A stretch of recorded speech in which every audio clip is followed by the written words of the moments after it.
Welcome back to One Piece Anime Review Part 10C. This is, of course, the re-review.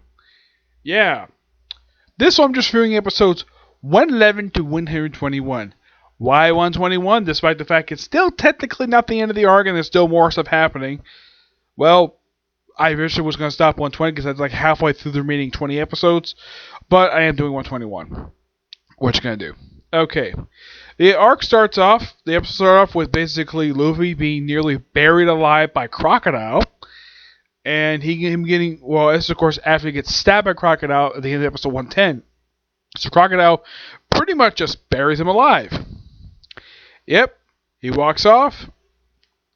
And then Nika Robin comes back, digs him out, asks him the obvious question. And it's a question that has never been answered this very day. Why did he with name D fight? And Luffy doesn't have an answer for her, and she's like, okay. And she walks off. Don't worry, she will come back. Yeah, in the case of Crocodile, after episode 111, he disappears for about 5 or 6 episodes. Yeah, he disappears for quite some time. So we have the Straw Hats, minus Luffy, where they cross a river, though the giant crab they're riding on nearly drowned, but they were swimming across no problem. And so they basically rode ducks. Yes, they hopped on the Super Duck Squadron, the Supersonic Duck Squadron. These fast ducks. I'm like, what the heck? Okay, you're riding freaking ducks. Okay, fine. So they ride to the city, and they kind of split up basically in different directions. At first, you have Chopper and Nami face off against, of all people, Mr. Four and Miss Merry Christmas. Then you have, I think it's Sanji. It's Sanji and Chopper about to start to fight with those two. And Usopp is about to fight Mr. Two. And you have Nami and Zoro face off against Mr. One and Miss Delfinger. That one would actually stick. The two of them would switch. In the case of, you have a fight between Usopp and Mr. Two. Nope. That fight happens off screen and Mr. Two steals Usopp's goggles. Don't worry, he does get back, though how it's fixed later is never really explained.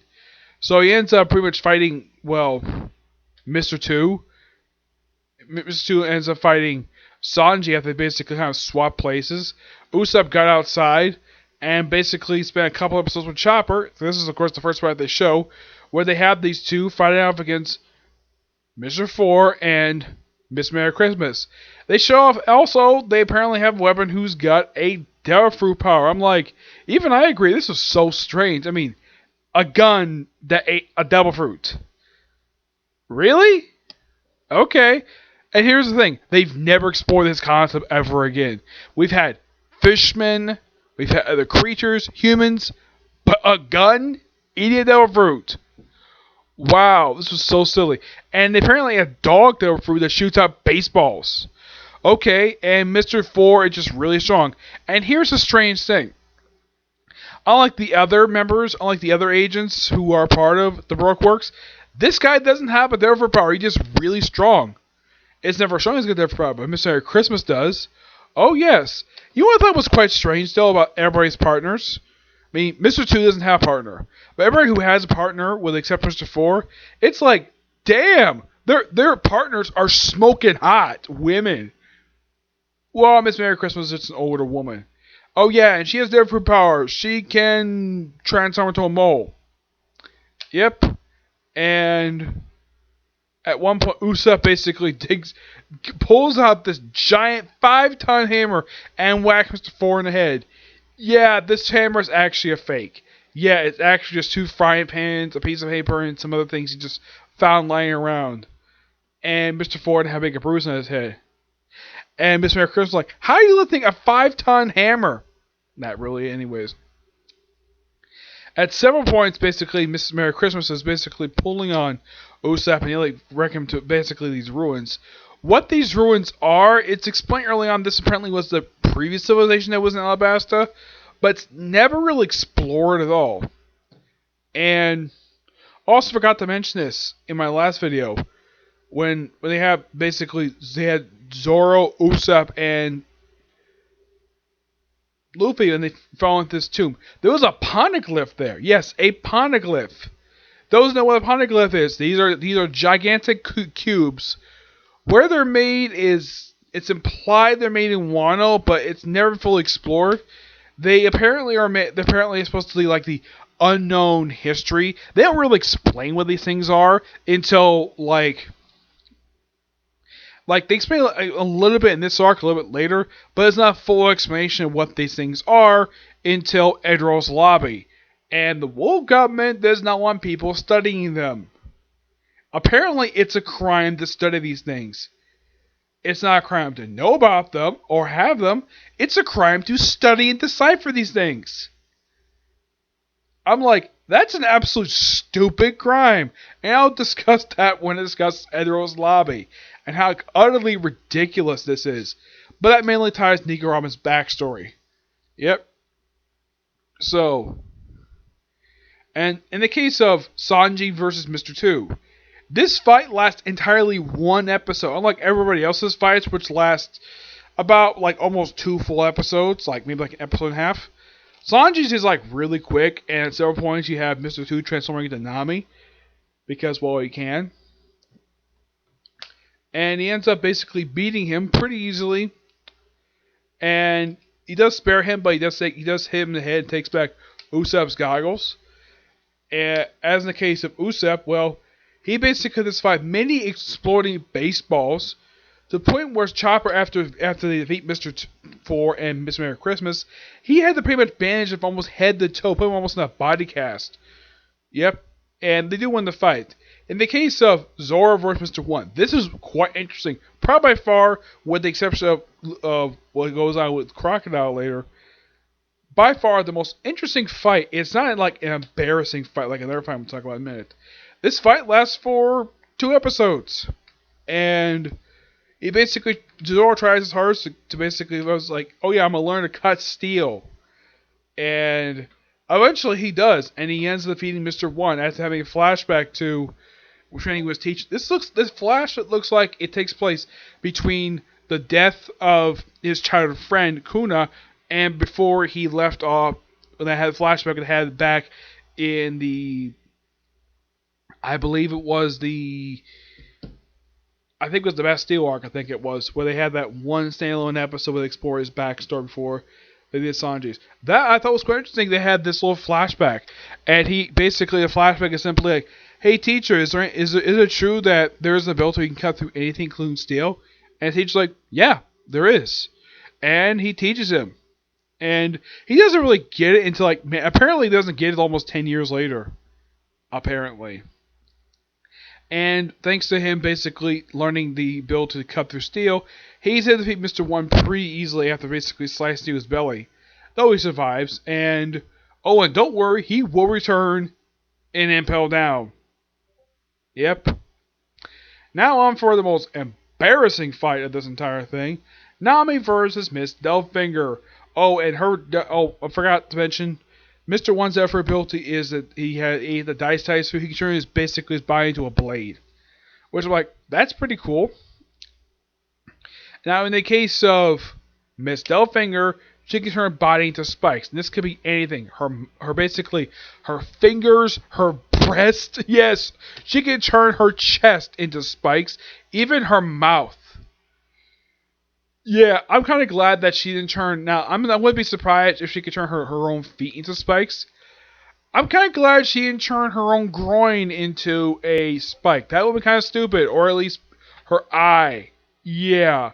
But her lips, I thought that was kind of weird. I mean, I get the hand thing, but the breast and the lips, I thought that was kind of weird.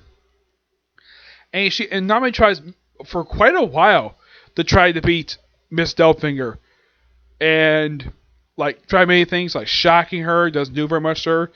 Eventually, thanks to using the tornado tact, where she basically puts together, and after making this special tornado, yeah, she later becomes fascinated with weather, because she's a navigator, and she ends up basically using it on Miss Delfinger, and it basically ends up like he's like, huh? And ends up wrapping around her, spinning her, and sending her through two freaking walls, knocking her unconscious. Don't worry, Nami does get back part of her climate tact. But yeah, of all the fights between the main Straw Hat crew and the broker agents, this one is by far the most embarrassing. Now, in case you're wondering what happened, Mr. Four, Miss Merry Christmas, I think these two started the restaurant with Miss Golden Week and Miss Monday. But what about Miss Delfinger? She never appeared ever again in the series. Like, once she was defeated, she disappeared and was never seen again. It's unknown what happened to her. She's one of those few characters they don't really say what happened to them. It's possible if I don't really remember. I know some broker agents decided to start up their own, decided to team up to start a restaurant, because why not? She may have gone back to the restaurant, I don't know. But, yeah. And of course, Nami does get back at Usopp for basically not exactly explaining the climate tech properly. As goes in the palace, yeah, Cobra and then we have Vivi shows at the palace. Like Everett's like very happy to see her, and it shows we have to start the fighting. We also have to blow up the palace, and then Korza shows up after he breaks it. Now, first Vivi tries to stop him, and then we have like try to stop the army with basically sitting in front of them, and then cannonballs fired at her, and Chaka's like, "Who ordered you to fire that?" And he's like, and the guy is like, "Oh, I'm sorry, my hand slipped." And what's on his arm? A Baroque Works tattoo. Yeah, the Baroque Work agents. Oh my gosh, these guys are buzz killers. Yeah, they're meant to be hated. Oh yeah, this guy basically, I think he does come back up later. So, and then Korza basically convinced the Royal Army to surrender, and they're trying to fighting. And apparently the yelling doesn't really work. And look like everything's about to go away. And then another Baroque Works agent, disguised as a member of the Royal Army, shoots Korza 5 times in the back. Even though he's already wounded anyways. And the other guy's like, "What'd you do that for?" And he never says anything. And then a dust cloud shows up. Basically, Crocodile finally makes his return. After taking 9 episodes to finally show his face again. And he's got Crocodile, and he's got Cobra. And he pins to a wall with 2 nails. Because he can. And, oh, and what's Nigga Robin doing? Well, she uses her Delphi ability to, well, block the door until they're stopped by these 4 members of the Claw faction. Yeah, these group of 4 warriors who are heavily protected. They're basically the 4 bodyguards of the king. And they pretty much start their fight with Crocodile. And it's revealed they drank this special elixir, which gives them incredible strength, but also kills them. And they throw like 1 punch at Crocodile, and they all die within seconds. Then Chaka basically transforms like right there, and apparently he's a Delver user as well. He's also one of the other guardians of the country. He ate the jackfruit. And he fights Crocodile for a good period of time. And he nearly gets killed by him. And basically, Vivi is nearly like, after telling like, we're going to stop you. And then Crocodile's like, nah, you're not. And basically drops her off the ledge of this where the palace is. Yeah, she also wanted to blow up the palace, but she's stopped by Crocodile. But then after she's thrown off, that's when Luffy makes his return. Took him 10 episodes. And apparently ate a bunch of meat that period of time. Also got himself a barrel and started his fight with Crocodile. Yep. Started the second round with him, which starts in episode 122. Yep, of course she catches Vivi, hugs her. Of course, this image of him basically holding Vivi the way he does, that was used for the cover image also for the One Piece film that was basically a readaptation of this arc, but much more close adaptation, cuts all the filler out and cut the appearance by the Marines. By the way, the Marines do return a little bit later. But yeah, by the time Crocodile shows up, all his Frontier agents pretty much been defeated. The only people left there is Billions. Yeah, the Billions are the only ones left. And, well, and pretty much thanks to the broker agents shooting from both sides, well, a fight breaks out, and that's where it ended there.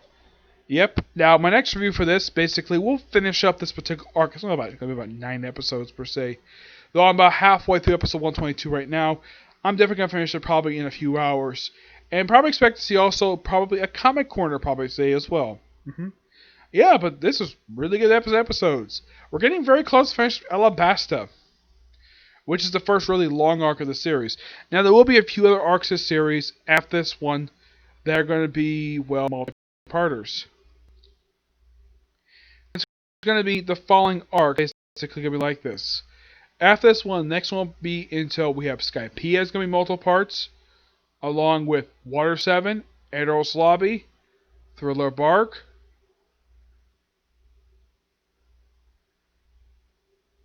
Impel Down, Marineford, and Fishman Island will be the last one. The Punk Hazard will start, but basically that won't be going very far because, well, excuse me. Because, well, I'm just going to stop there because, well, that's where the dub's going to stop. Though I do know they're going to release more episodes in August. Yep. Though I might catch up with those, but it'll be a while before I catch up with those new dub episodes. But I did watch the recent ones that aired, and I was to finish the season 15 dub and start Punk Hazard. I'm looking forward to basically how far they go for the next episodes. Could be 13, could be 14. Who knows? Find out when I get to get to it, okay? So yeah, that's it for this particular review. Of course, stay tuned also for that part 10B, a comic corner. Now, as for case closed for today, there is no new episode released today. I checked. This week is a repeat again. I'm like, really? We just came back from break and have a repeat again? Okay, fine, whatever. So, maybe a comic corner, I would say. It's possible, okay? But until the next video, bye.